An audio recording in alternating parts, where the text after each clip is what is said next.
أما بعد فأعوذ بالله من الشيطان الرجيم بسم الله الرحمن الرحيم لقد جاءكم رسول من أنفسكم عزيز عليه ما عنتم حريص عليكم بالمؤمنين رؤوف رحيم فقال النبي صلى الله عليه وسلم لا يؤمن أحدكم حتى أكون أحب إليه من والده وولده والناس أجمعين সকলেই মহব্বতের সাথে দরুদ শরীফ পড়ি আল্লাহুম্মা সাল্লি আলা মুহাম্মাদিন ওয়া আলা আলি মুহাম্মাদ কামা সাল্লাইতা আলা ইব্রাহিম ওয়া আলা আলি ইব্রাহিম ইন্নাকা হামিদুম মাজিদ اللهم بارك على محمد وعلى آل محمد كما باركت على إبراهيم وعلى آل إبراهيم إنك حميد مجيد بلغ العلا بكماله كشف الدجى بجماله حسنت جميع خصاله صلوا عليه وآله সবাই পড়ুন بلغ العلا بكماله كشف الدجى بجماله حسنت جميع خصاله صلوا عليه وآله আলহামদুলিল্লাহ। সামনে উপবিষ্ট দিন প্রিয় ইসলাম প্রিয় দিনদার ইমানদার মুমিন মুসলমান ভাইয়েরা, পর্দার অন্তরালে অবস্থানরত মা ও বোনেরা, আল্লাহ পাকের আলিশানে কালিমাতুর শুকর। প্রতিকূল আবহাওয়ার ভিতরেও আল্লাহ তাআলা দেশের শীর্ষস্থানীয় উলামা হযরতদের সহবতে ইসলামী মহাসম্মেলনে আমাদেরকে আসার বসার তৌফিক দান করেছেন।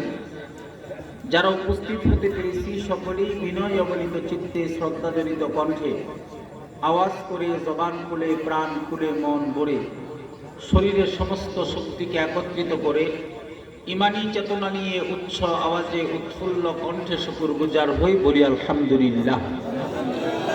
আরেকবার জোরে সোরে শুকরিয়া আদায় করি আলহামদুলিল্লাহ। যোগ্য বুজুর্গ উলামা হযরত আমার পূর্বেও আপনাদের সামনে অত্যন্ত গুরুত্বপূর্ণ নসিহত পেশ করেছেন। আমার পরেও বাংলাদেশের শীর্ষস্থানীয় উলামা হযরত গুরুত্বপূর্ণ নসিহত পেশ করবেন। আমি আপনাদের সামনে বসে ছোট্ট আয়াতে কারিমা নবী পাকের একটি প্রসিদ্ধ হাদিস তেলাওয়াত করেছি। আয়াত এবং হাদিসকে সামনে রেখে কিছু কথা আল্লাহ পাক জবানে কিছু দামি নুরানি বরকতি কথা বের করে দেন। ওমা তৌফিকি ইল্লা বিল্লাহ। আপনারা সকলেই জোরে সোরে বলেন আমিন। মুহতারাম হাজিরিন, একটু গভীর মনোযোগ দিয়ে খেয়াল করবেন। কিছু মুজাকারা করি আপনাদের সাথে, গভীরভাবে খেয়াল করবেন। আল্লাহ তাআলা যদি তার কোনো বান্দাকে সম্মানিত করতে চান, আল্লাহ পাক যদি তার কোনো বান্দাকে উচ্চ মর্যাদার আসনে বসাতে চান, তাহলে আল্লাহ তাআলা তার বান্দাদেরকে পরীক্ষা করেন, পরখ করেন, একটু ঝেঁকে নেন, একটু ঠুকে নেন।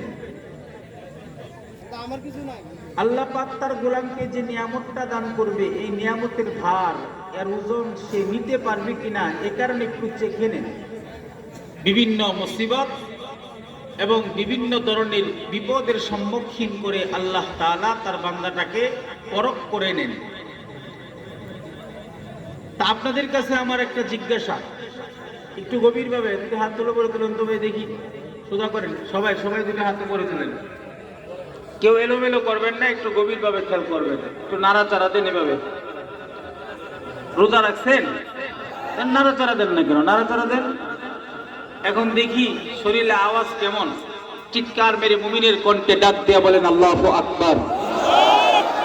ফেরত দিলাম, আওয়াজটা মুমিনের আওয়াজ হয় নাই, মুমিনের আওয়াজে বলেন আল্লাহু আকবার, জোরে বলেন। আরে হাত নাড়াচাড়া দিয়া বলেন, জোরে বলেন আল্লাহু আকবার, জোরে বলেন, জোরে বলেন। আরেকবার বলেন আল্লাহু আকবার, জোরে বলেন। আল্লাহু আকবার জোরে বললে শয়তান দূরে চলে যায়, আশপাশে যেন শয়তান না থাকে, মানুষ রূপী শয়তানও না থাকে, এবং জিন নামক শয়তানও যেন এখানে না থাকে। কারণ মানুষের সবচেয়ে বড় শয়তান হলো তার নফস, ঠিক কিনা? নফস মানুষকে ধ্বংস করে দিচ্ছে, মানুষের সবচেয়ে বড় শত্রু হলো তার নফস। একটু গভীরভাবে খেয়াল করেন ভাই, আপনারা কেউ কথা বলেন না। মুহতারাম হাজিরিন, আপনাদের কাছে আমার একটা প্রশ্ন, সেটা হলো আব্বাজান আদম থেকে শুরু করে কিয়ামত পর্যন্ত যত মানুষ পৃথিবীতে আসবে, আমার নবী মুহাম্মদুর রাসূলুল্লাহ সাল্লাল্লাহু আলাইহি ওয়াসাল্লামের মতো হবে? আর জোরে বলেন হবে?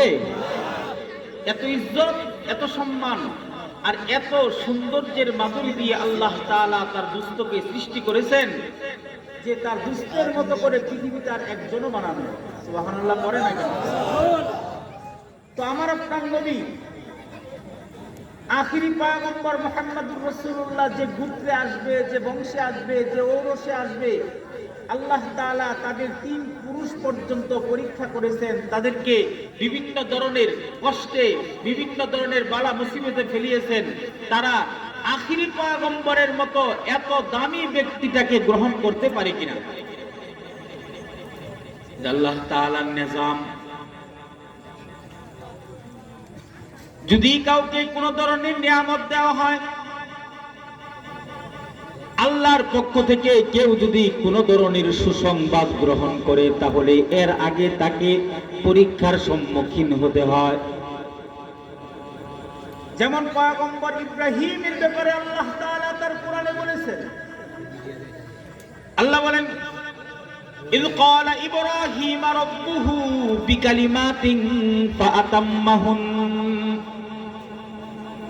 ও আমার দোস্ত, আপনি ওই সময়কে স্মরণ করুন যখন আপনার রব পয়গম্বর ইব্রাহিমকে পরীক্ষা করলেন কয়েকটি কথোপকথনের মাধ্যমে।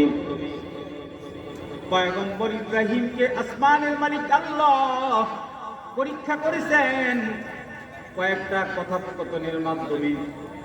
যখন পয়গম্বর ইব্রাহিম এই কথাগুলো পূর্ণ করেছেন, পরীক্ষায় উত্তীর্ণ হয়েছেন, আল্লাহ বলেন পয়গম্বর পুরস্কার গ্রহণ করো। ক্বালা ইন্নী জাইলুকা লিন-নাসি ইমামা। পরীক্ষায় উত্তীর্ণ হয়েছো, আমি আল্লাহ তোমাকে পুরস্কার দিলাম, মানুষদের মাঝে তোমাকে নেতৃত্ব দান করলাম, ইমাম বানায় দিলাম। কেননা তুমি পরীক্ষায় পাশ করেছো, আমি আল্লাহর পক্ষ থেকে পুরস্কার হলো যে তুমি ইমাম হয়ে গেলে, তুমি নেতা হয়ে গেলে, আমি আল্লাহ এই পুরস্কারটা তোমাদেরকে দান করলাম। তাহলে আখিরি পয়গম্বর যে বংশের ভিতরে আসবে, সরকার দু জাহান যে বংশের ভিতরে আসবে, তার বংশের লোকগুলো কি পরীক্ষা করবে না? যে গোত্রের ভিতরে আসবে সেই গোত্রের লোকগুলো কি আল্লাহ পরীক্ষা করবে না? বলে হ্যাঁ, নবীর দাদা থেকে শুরু করে পরীক্ষা শুরু হয়ে গেছে। আল্লাহ তাআলা তার পুস্তকে পৃথিবীর জমিনে প্রেরণ করবেন, যাদের ঔরসে পাঠাবেন, যাদের গোত্রে পাঠাবেন, তাদেরকে পরীক্ষা করা শুরু করে দিয়েছেন। যেমন নবীজির দাদার নাম ছিল সাইবা, তার চাচার নাম ছিল আব্দুল মুত্তালিব। নবীজির দাদার আব্বা ইন্তেকাল করলো নবীজির দাদাকে জন্ম দেওয়ার পর। চেহারা অনেক সুন্দর, কপালের ভিতরে শুক্র শুক্রবার, মানুষ তার নাম রেখে দিল সাইবা। আমরা এখানে যারা আছি সবাই জানি নবীজির দাদার নাম আব্দুল মুত্তালিব। বলে না, নবীজির দাদার নাম হলো সাইবা। নবীজির দাদার বাবা ইন্তেকাল করার পর নবীর দাদাকে নিয়ে নবীজির দাদি তার বাবার বাড়ি চলে গেলেন, মদিনাতুল মুনাওয়ারাতে বসবাস করা শুরু করে দিলেন। মদিনাতুল মুনাওয়ারার কিছু নিয়ম ছিল, সেখানে এমন কিছু কার্যক্রম হতো, যেমন তীর প্রতিযোগিতা হতো, সাঁতার কাটা হতো, ঘোড়া দৌড় প্রতিযোগিতা হতো। নবীজির দাদা সাইবা যুবকদের তীর প্রতিযোগিতায় অংশগ্রহণ করলেন। কত যুবকই তো অংশগ্রহণ করেছে, তার ভিতরে একজন নবীজির দাদা সাইবা তীর প্রতিযোগিতা করতেছেন। হাতের ভিতরে তীর নিয়ে তীর যখনই নিক্ষেপ করেন, নিশানা ভেদ করে ফেলে, একটা তীরও মিস হয় না। যতবার তীর নিক্ষেপ করে ততবার তীর একেবারে নিশানা ভেদ করে ফেলে। তীর নিক্ষেপ করার পরে কানারে ধরে কয়, কুরাইশ বংশের সন্তান আমি, এই কুরাইশ বংশের সন্তান, নিশানা মিস হইতে পারে না। আল্লাহু আকবার বলেন। নিশানা মিস হইতে পারে না। মক্কা থেকে ব্যবসার উদ্দেশ্যে একজন কৃষক মদিনাতুল মুনাওয়ারাতে গেছে, যার নাম ছিল ইয়াসরিব। কৃষক এই যুবকের সুন্দর চেহারা, তার সুন্দর ভাষা এবং তার আচরণ দেখা ওই যুবকটার প্রেমে পড়ে গেছে, সাইবার প্রেমে পড়ে গেছে। তীর প্রতিযোগিতা শেষ হলে তাকে ডাক দেয়া বলে, তোমার নাম কি? সাইবা, বাড়ি কোথায়? বলে, আমার বাড়ি মক্কায়, আমি কুরাইশ বংশের সন্তান। ও আচ্ছা, তোমাকে আমার বড় পছন্দ হয়েছে, এই কথা বলে মক্কায় চলে গেল কৃষক। নবীজির চাচা সাইবার দাদার নাম ছিল আব্দুল মুত্তালিব। তাকে ডাক দিয়ে বলতেছেন, আপনি কত মহান মানুষ, আপনার ঘরের ভিতরে কত গরিব মিসকিনরা খানা খায়, মানুষের সাথে ভালো ব্যবহার করেন, কত মানুষের উপকার করেন। আপনার বাতিজা তার নানার বাড়িতে কত কষ্ট করতেছে, তারে আপনি আপনার বাড়িতে নিয়ে আসেন না কেন? বড় বুদ্ধি, বড় জ্ঞান তার আছে, চেহারাও বড় ভালো, মানুষের সাথে মিশতেও পারে ভালো। যদি শিক্ষা দীক্ষা দিয়ে তাকে একটা অবস্থানে পড়াইতে পারেন, একটা অবস্থানে উঠাইতে পারেন, তাহলে তার দ্বারাই অনেক কাজ হবে। মুহতারাম হাজিরিন, সাইবার চাচা সে তখনই কৃষকের সামনে কসম করলো, যতক্ষণ না পর্যন্ত আমার বাতিজাকে না আনবো ততক্ষণ পর্যন্ত কোনো স্থির নাই। আমি সাথে সাথে বের হয়ে গেল মদিনাতুল মুনাওয়ারাতে গিয়ে সেই সাইবার নানার বাড়িতে উপস্থিত হলো এবং সাইবার মাকে বুঝালো যে, দেখো আমার বাতিজাকে আমার কাছে দিয়ে দাও, ওকে শিক্ষা দীক্ষা দিয়ে অনেক বড় করার চেষ্টা করব। সেখান থেকে বিদায় নিয়ে সাইবাকে উটের উপর চড়িয়ে আব্দুল মুত্তালিব এবার মক্কাতুল মুকাররমার দিকে রওনা করেছে। বহুদূর সফর করার পর মক্কার কাছাকাছি চলে গেছে। লোকজন ছোট্ট বালকের চেহারাটা দেখা কেমন জানি পাগল পারা, এত সুন্দর বাচ্চা আগে তো কখনো দেখিনি, কোথায় পাইল আব্দুল মুত্তালিব? মনে হয় সে গোলাম ক্রয় করে এনেছে। মানুষের মুখে মুখে যখন এমন বাসা যে আব্দুল মুত্তালিব মনে হয় গোলাম ক্রয় করে আনছে, ওই সময় আব্দুল মুত্তালিব চিৎকার করে বলতেছে, সাবধান, গোলাম বলবা না, বলো আব্দুল মুত্তালিব। আল্লাহু আকবার বলেন। গোলাম বলল না, আব্দুল মুত্তালিব। সেদিন থেকে নবীর দাদার নাম হয়ে গেল আব্দুল মুত্তালিব।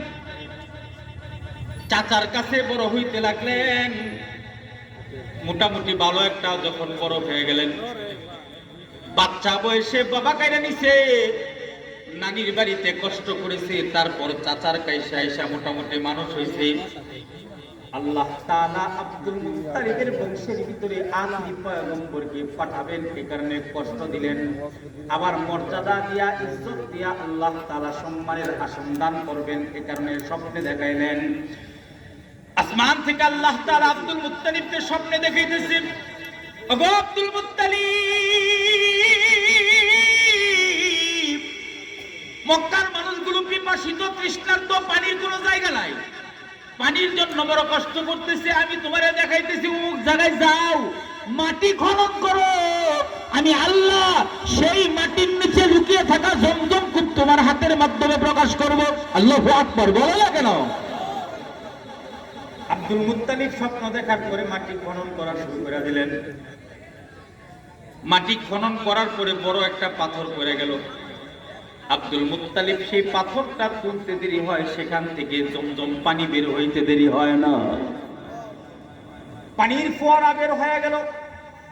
আব্দুল মুত্তালিবের হাতের আঘাতের মাধ্যমে জমজম কূপ আল্লাহ তাআলা প্রকাশ করালেন। এটা আব্দুল মুত্তালিব একটা বিশেষ বৈশিষ্ট্য দিলেন।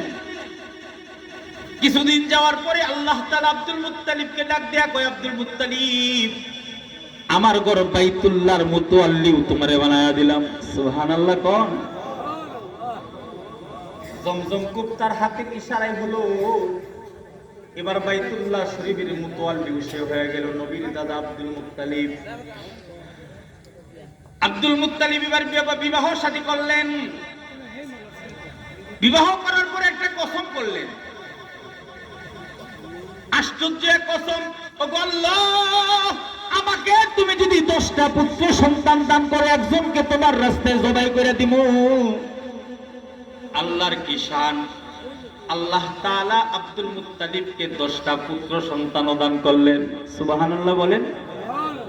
আমার কথা বুঝতেছেন আপনারা? আমার বয়ান বুঝতেছেন? একটু গভীরভাবে আমার কথাগুলো খেয়াল করে। আব্দুল মুত্তালিবকে আল্লাহ তাআলা 10টা পুত্র সন্তান দান করলেন। এবার কসম পুরা করার পালা। কেউ যদি কসম করে, আল্লাহর নামে কসম করলে এটা ওয়াজিব হয়ে যায় পুরা করা। আল্লাহ ব্যতীত কোনো মাখলুকের নামে কসম করা জায়েজ নাই। আমাদের সমাজে প্রচলিত আছে মার কসম, বাবার কসম, বউয়ের কসম, মাতার কসম, আছে না নাই? জোরে বলেন। কত ধরনের কসম সমাজের ভিতরে খায়, এরকম কসম করা জায়েজ নাই। মুমিন যদি কসম খায় তো একমাত্র আল্লাহর নামে কসম করবে। বাবার নামে কসম না, মার নামে কসম না, পীরের নামে কসম না, কসম হবে একমাত্র আসমানের মালিক আল্লাহর নামে। জোরে বলেন ঠিক না বেটি? আর আল্লাহর নামে কেউ যদি কসম করে, সেই কসম আদায় করা ওয়াজিব হয়ে যায়। আব্দুল মুত্তালিব 10 ছেলেকে এক জায়গায় রাখছে। কারে থয়া কারে জবাই করবে? আরেক জায়গায় লটারি রাখছে, লটারির কাগজ রাখছে। সবার নামে লটারি দেয়, একজন একজন করে পয়সা যায়। লাস্টে গিয়া দেখে আব্দুল মুত্তালিবের একজন সন্তান, তার নাম আব্দুল্লাহ, চেহারা বড় সুন্দর, যে তাকায় সেই তার প্রেমে পড়ে যায়। আচার আচরণ বড় ভালো, চলাফেরা বডি খুব সুন্দর দেখতে দেখা যায়। 10 ছেলের ভিতরে 9 জনের নাম উঠে নাই, উঠছে আব্দুল্লাহর নাম। এবার আব্দুল্লাহকে শুয়াইবে, জবাই করবে। এলাকার সব মানুষ আব্দুল মুত্তালিবকে ঘেরাও করে বসছে। ওগো আব্দুল মুত্তালিব, কার গায়ে ছুরি চালাও? এত সুন্দর মানুষের গায়ে কি ছুরি চালানো যায়? তারে কি জবাই করানো যায়? না না, তারে জবাই করো না, উটের সাথে লটারি লাগাও। আব্দুল মুত্তালিব মানুষের কথাগুলো শুই না, এবার উটের সাথে লটারি লাগায়া দিল। আব্দুল মুত্তালিবের ছেলে আব্দুল্লাহ এক সাইডে, 10টা উট আরেক জায়গায়। বারবার আব্দুল্লাহর নাম উঠে। 20টা উট, এরপর আব্দুল্লাহর নাম, 30টা উট আব্দুল্লাহর নাম। এরকম লটারি করতে করতে উটের সংখ্যা যখন 100 কোঠায় চলে গেল, তখন উটের নাম উঠল। আল্লাহ তাআলা আব্দুল মুত্তালিবের সন্তান আব্দুল্লাহকে হেফাজত করল। কুরবানির পর কুরবানি। তো আব্দুল মুত্তালিব বলে যে আমার সন্তান আব্দুল্লাহ 100 উটের বিনিময়ে এখানে সে জবিহুল্লাহ হাবিবে কিবরিয়া বসে আছেন। দূর থেকে একজন লোক এসে বলতেছে, ইয়া ইবনে জবহাইন, হে 2 জবাহের সন্তান। নবীজি মুস্কি হাসি দিয়ে বললেন, আমি ইসমাইল জবিহুল্লাহর সন্তান এবং আমার পিতা আব্দুল্লাহ জবিহুল্লাহ তার সন্তান। সুবহানাল্লাহ, জোরে বলেন। একান্নে রাসূলকে 2 জবিহুল্লাহর সন্তান বলা হয়। 2 জবিহুল্লাহর সন্তান আমার আপনার নবী। সুবহানাল্লাহ বলেন। তো হযরত আব্দুল্লাহ বড় হইলেন, চেহারা ভালো, সুন্দর চেহারা যেই দেখে সেই।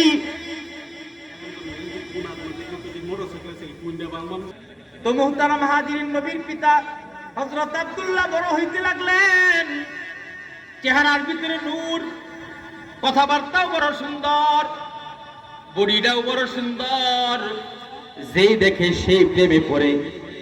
এমনকি কোন খ্রিস্টান পাদ্রী যদি দেখে সে ডাইরেক্ট বলে পালায় এই লোকটাই আখিরি পয়গম্বরের পিতা। সুবহানাল্লাহ বলেন না কেন?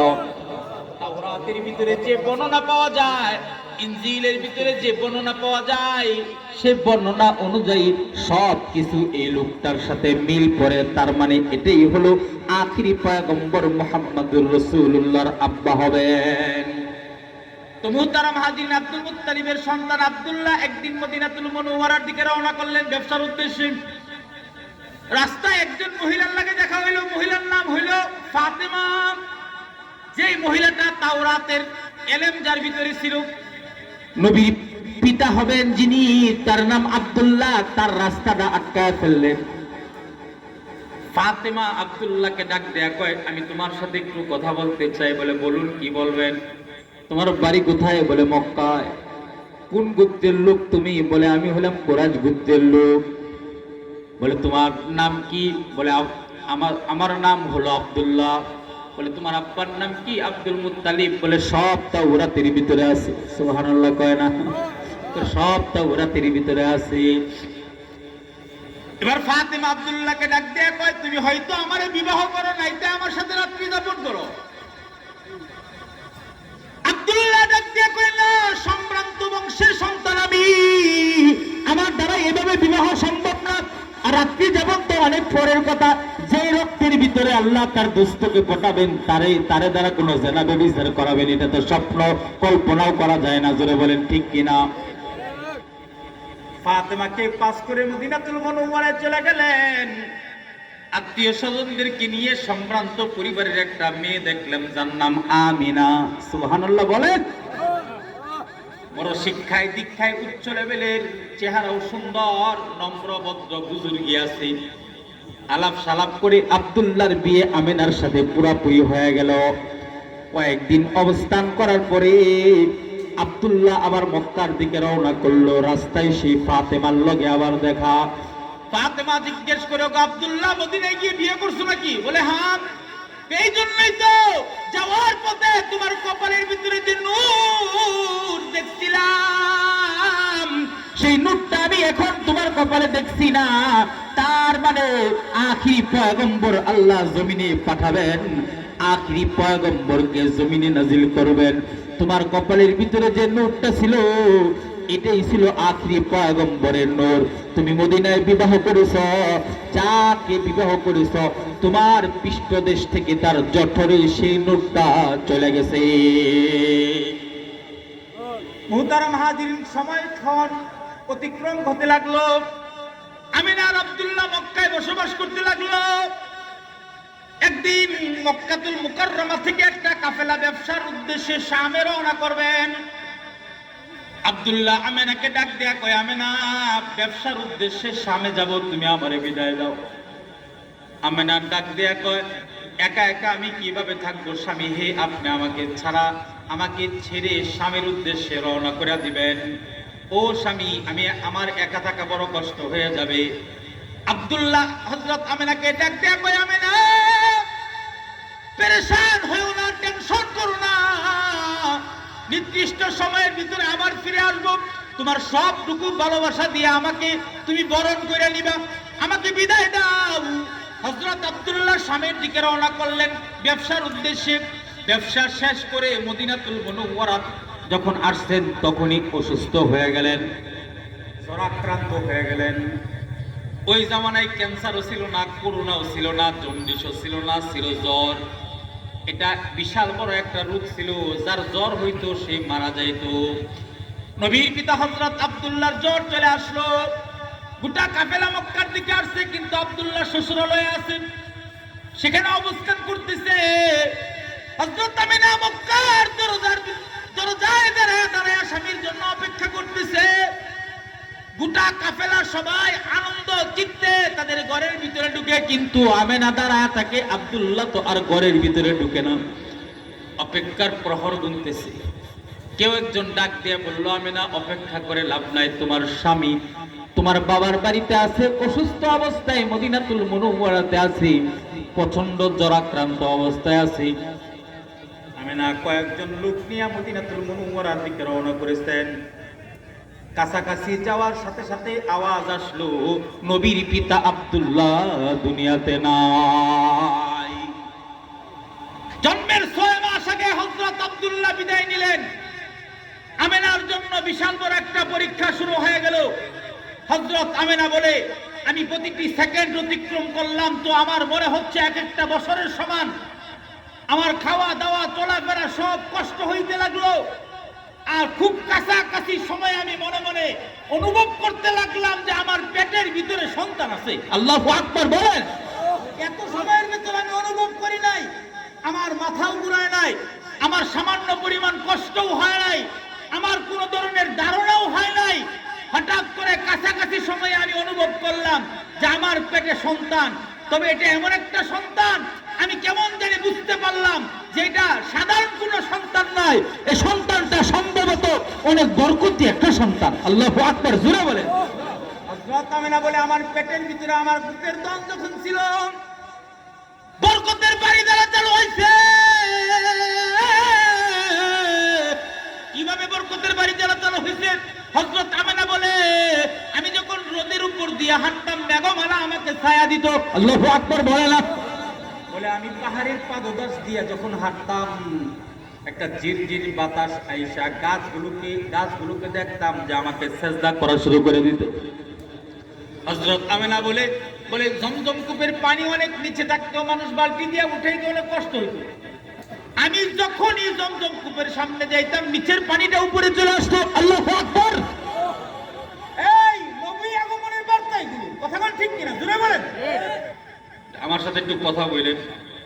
আখিরি পয়গম্বরকে আল্লাহ দুনিয়াতে পাঠাবেন, এই কারণে এই বার্তাগুলো আল্লাহ তাআলা দিতেছেন।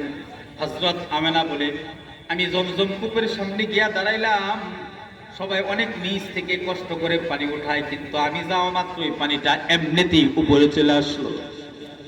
মক্কার মহিলারা আমারে বলে, আমেনা তুমি এখান থেকে সইরো না, তুমি চলে গেলে পানি নিচে চলে যাওয়া আমাদের কষ্ট হয়, তুমি দাঁড়াও, আমরা পানি নেই তারপর যাও। আল্লাহু আকবার বলেন না কেন? হযরত আমেনা বলে,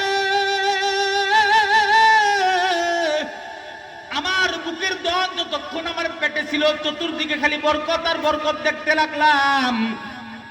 এমনকি হঠাৎ করে সুবহে সাদিকের সময় আমি কেমন জানি একটা অনুভব করতে লাগলাম, আমি শুয়ে আছি, আমার সন্তান, সামান্য পরিমাণ ব্যথা নাই পেটের ভিতরে, সামান্য পরিমাণ রক্তপাত নাই, সামান্য পরিমাণ কোনো কষ্ট নাই। আমি দেখলাম আমার বুকের দম দুনিয়াতে আসতেছে, তো সেজদারত অবস্থায় আসতেছে। আমার বুকের দম দুনিয়াতে আসতেছে, তো খতনা অবস্থায় দুনিয়াতে আসতেছে। আমার ঘরের ভিতরে বাতি ছিল না, প্রদীপ জ্বালানোর মতো কোনো ধরনের তৈল ছিল না। আমার বুকের দম দুনিয়াতে আসতেছে, আমার অন্ধকার ঘরটা একবারে আলোকিত হয়ে গেছে। আল্লাহু আকবার, জোরে বলেন আল্লাহু আকবার।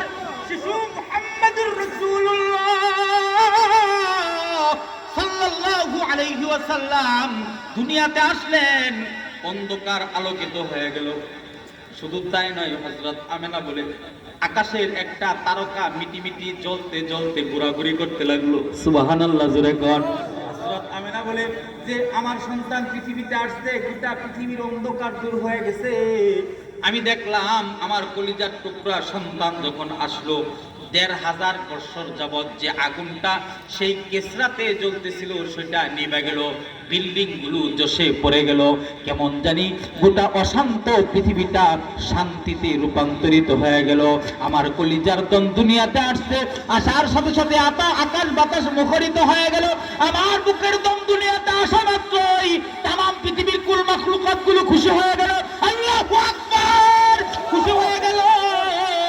হযরত আমেনা বলে, আমার সন্তান এত সুন্দর, এত সুন্দর চেহারা, এত সুন্দর ফুটফুটে, এত সুন্দর, আল্লাহর কসম আমি আমেনা এত সুন্দর সন্তান কোনোদিন দেখি নাই। হযরত আব্দুল মুত্তালিব কয়, আমি আমার কলিজার টুকরাটাকে হাতে লইলাম, তাকায়া দেখলাম গোটা পৃথিবী সফর করেছি কিন্তু এত সুন্দর সন্তান আমি দেখি নাই। কুলে লয়া আমার আপনার নবীকে বাইতুল্লাহ শরীফের সামনে গিয়া দাঁড়াইলেন, বাচ্চাটাকে ধরলেন, আর ধরা মাত্রই বাইতুল্লাহ শরীফের দিকে তাকায়া বললেন, নাম কি রাখা যায়, নাম কি রাখা যায়? বলে তার নাম হলো মুহাম্মদ। সুবহানাল্লাহ। বলে তার নাম হলো আহমদ, তার নাম হলো মুহাম্মদ। সে প্রশংসিত। কেমন জানি আসমান থেকে আল্লাহ তাআলা আব্দুল মুত্তালিবকে ডাক দিয়া কয়, তুই এত সুন্দর বাচ্চা কেমনে দেখবি? এটাই তো সবচেয়ে সুন্দর, কারণ এত সুন্দর বাচ্চা পৃথিবীতে আমি আর একটাও বানায় নাই, এবং নামটাও আমি আল্লাহ নিজে নির্ধারণ করে দিলাম, তার নাম হলো মুহাম্মদ। এমনকি আবু লাহাব নবীর শত্রু না বন্ধু? কথা বুঝে না? আবু লাহাব কি নবীর শত্রু না বন্ধু?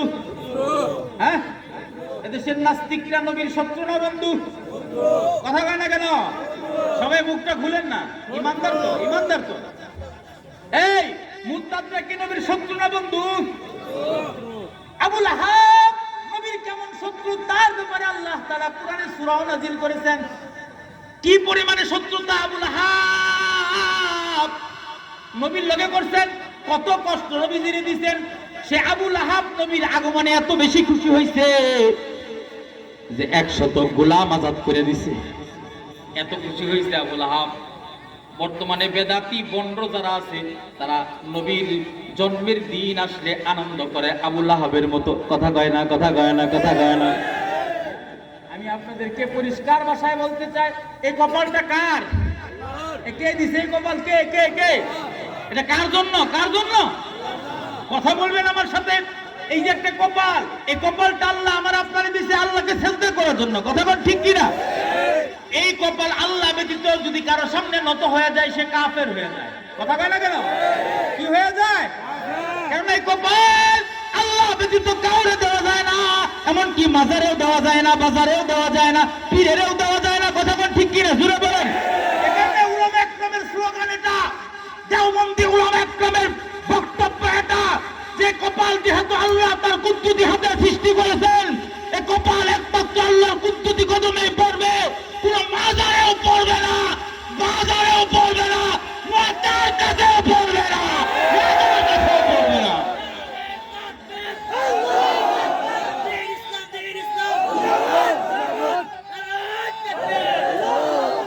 এখানে মুহতারাম হাজিরিন, পরিষ্কার ভাষায় বলতে চাই, যে মাজারগুলোর ভিতরে সিজদা হবে, যে মাজারগুলোর ভিতরে নর্তকীর কমর জোড়ানো হবে, যে মাজারগুলোর ভিতরে গাঞ্জার আসর বসানো হবে, এমন মাজার আমার বাংলার জমিনে রাখার কোনো প্রয়োজন নাই। চুরমার করে দাও, করে দাও।